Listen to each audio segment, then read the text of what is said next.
गणपतिगं हवामहे कविं कवीनामुपमश्रवस्तमम् ज्येष्ठराजं ब्रह्मणां ब्रह्मणस्पत नः शृण्वन्नोतिभिः सीदसादनम् ॐ महागणपतये नमः।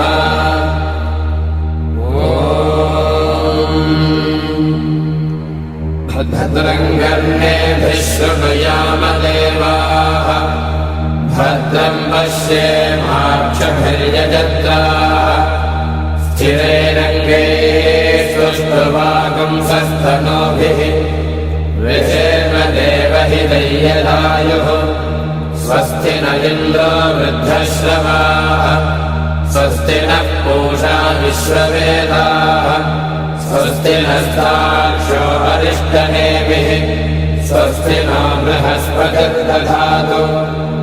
ॐ शान्तिः शान्तिः शान्तिः।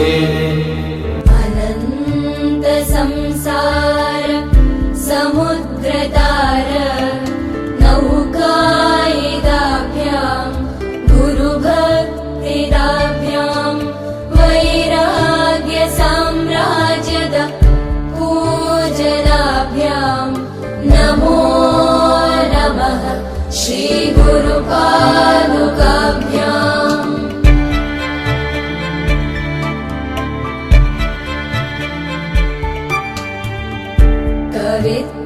कवित्ववाराशि निशाकराभ्यां दौर्भाग्यदावां बुधमालिकाभ्यां दूरीकृतानम्र विपत्तिताभ्यां नमो नमः श्रीगुरुपादुकाभ्याम्।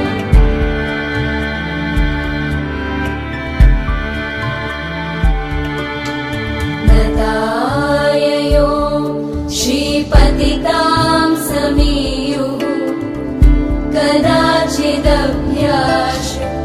दरिद्रवर्याः मूकाश्च वाचस्पतिता